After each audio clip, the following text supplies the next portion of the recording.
Assalamualaikum warahmatullahi wabarakatuh. Pada kesempatan kali ini saya akan menjelaskan mengenai queue atau antrian.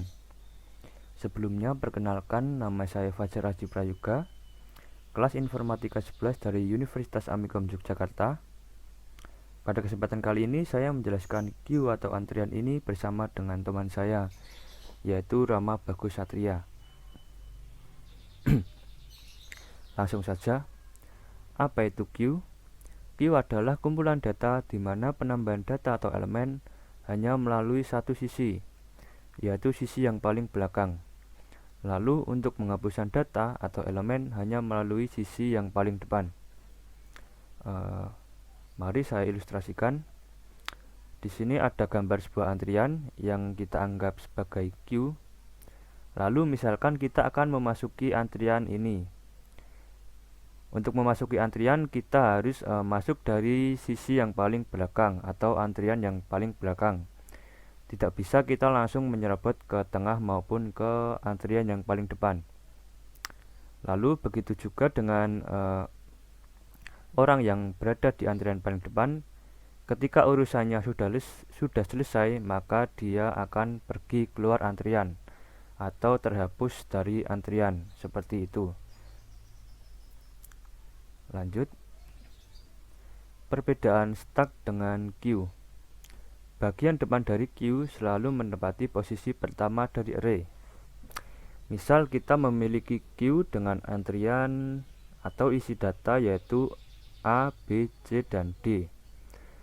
Karena bagian depan queue selalu menempati posisi pertama dari array, oleh karena itu nilai A ini adalah sebagai menempati posisi pertama dari array. Sehingga nilai A ini adalah sebagai awal dan nilai D ini sebagai akhir dari array. Lalu ketika kita akan memasukkan nilai E, ingat prinsip antrian tadi. Ketika data E ini akan masuk, maka data E ini akan masuk di antrian yang paling belakang, atau bisa disebut di indeks yang paling belakang. Oleh karena itu nilai awal Q ini adalah tetap A, sedangkan nilai akhir berubah menjadi E.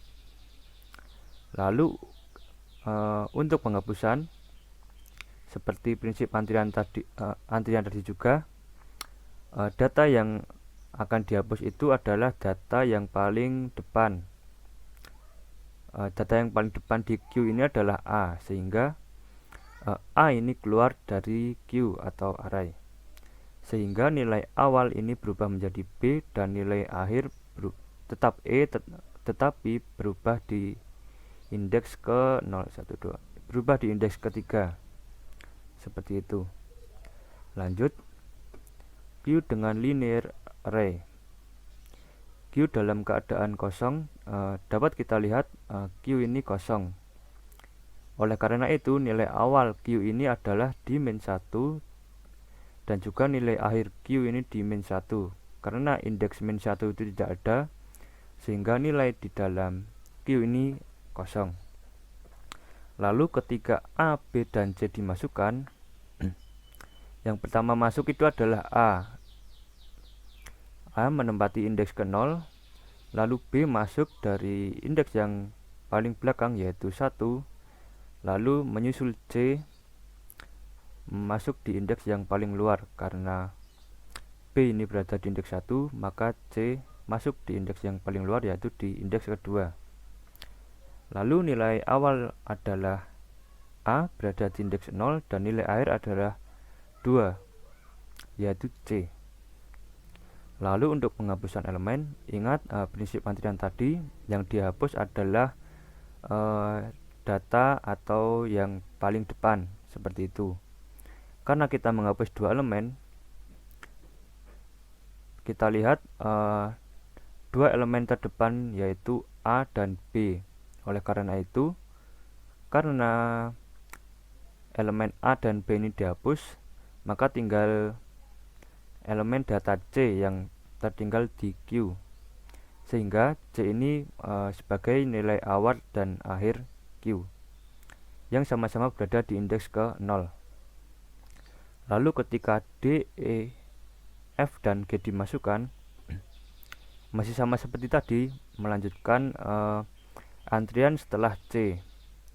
Setelah C yaitu data D masuk di indeks ke-1, dilanjutkan E masuk di indeks kedua, lalu F di indeks ketiga, dan yang terakhir G di indeks keempat. Lalu nilai awal tetap berada di C di indeks ke-0, dan karena sampai G tadi masuk, nilai akhir berada di G dan di indeks ke-4, seperti itu. Deklarasi Q dengan linear array. Deklarasi yang harus ada di Q kurang lebih seperti ini. Mari kita bahas satu persatu. Yang pertama, define max 6. Kegunaannya untuk memberikan nilai max ini dengan 6. Dapat kita lihat saya memberi nama Q ini dengan array info dengan indeks sebanyak max. Nah, max ini karena saya beri nilai 6, berarti array info ini memiliki indeks sebanyak 6. Lalu yang kedua, define true 1. Kegunaannya untuk memberikan nilai true ini dengan 1. Begitu juga dengan define false 0, saya memberi nilai false ini dengan 0. Lalu struct Q.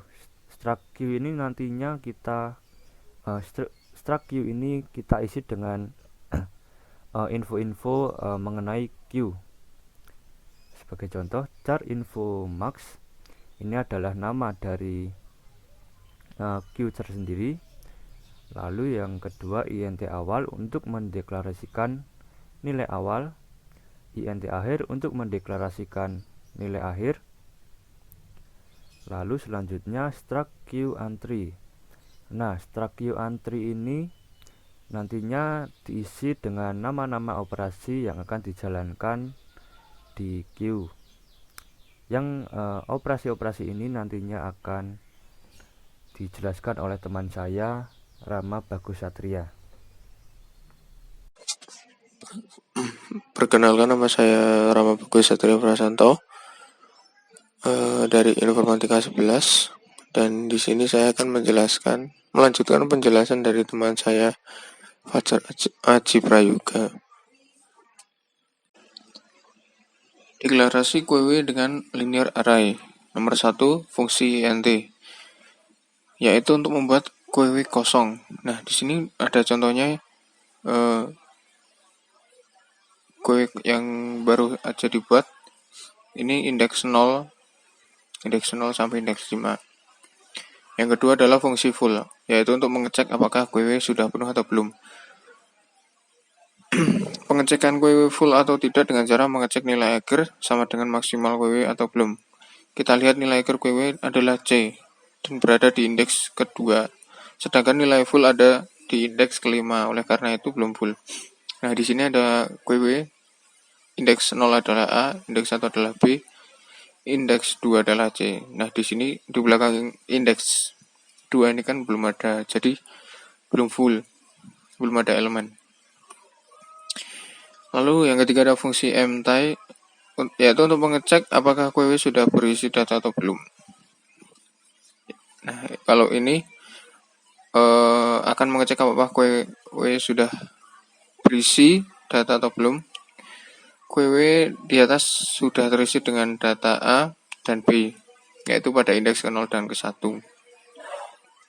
Nah, di belakang indeks 1 ini kan belum ada, jadi masih kosong ya, belum ada elemennya. Yang keempat adalah fungsi in QW, yaitu untuk memasukkan elemen ke dalam QW.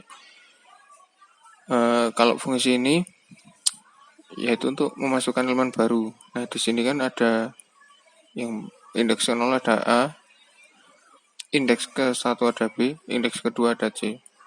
Nah, jika kita akan memasukkan elemen baru, nanti nanti elemen tersebut akan diletakkan di indeks ketiga dan seterusnya sampai QW penuh. Yang kelima ada fungsi di QW, yaitu untuk mengambil elemen dari QW. Nah, di sini kan ada contoh Indeks ke-0 adalah A, indeks ke-1 adalah B, indeks ke-2 adalah C, indeks ke-3 adalah D, indeks ke-4 adalah E, indeks ke-5 adalah F. Nah, elemen yang akan diambil adalah dari awal, lalu yang belakang akan menimpa elemen yang pertama. Jadi, misalnya kita akan mengambil elemen A. Nanti B-nya akan maju, C-nya akan maju, D-nya akan maju, E-nya akan maju, F-nya akan maju. Jadi, nanti B ada di indeks ke-0 dan seterusnya. Lalu ada fungsi clear, yaitu untuk menghapus semua elemen yang ada di QW. Jadi, di sini ada QW yang ada elemennya yang sudah penuh ya, dari indeks 0 sampai indeks 5. Nah, fungsi clear ini adalah untuk menghilangkan semua elemen. Jadi hasilnya nanti seperti ini, tidak ada elemen sama sekali dari indeks 0 sampai indeks 5.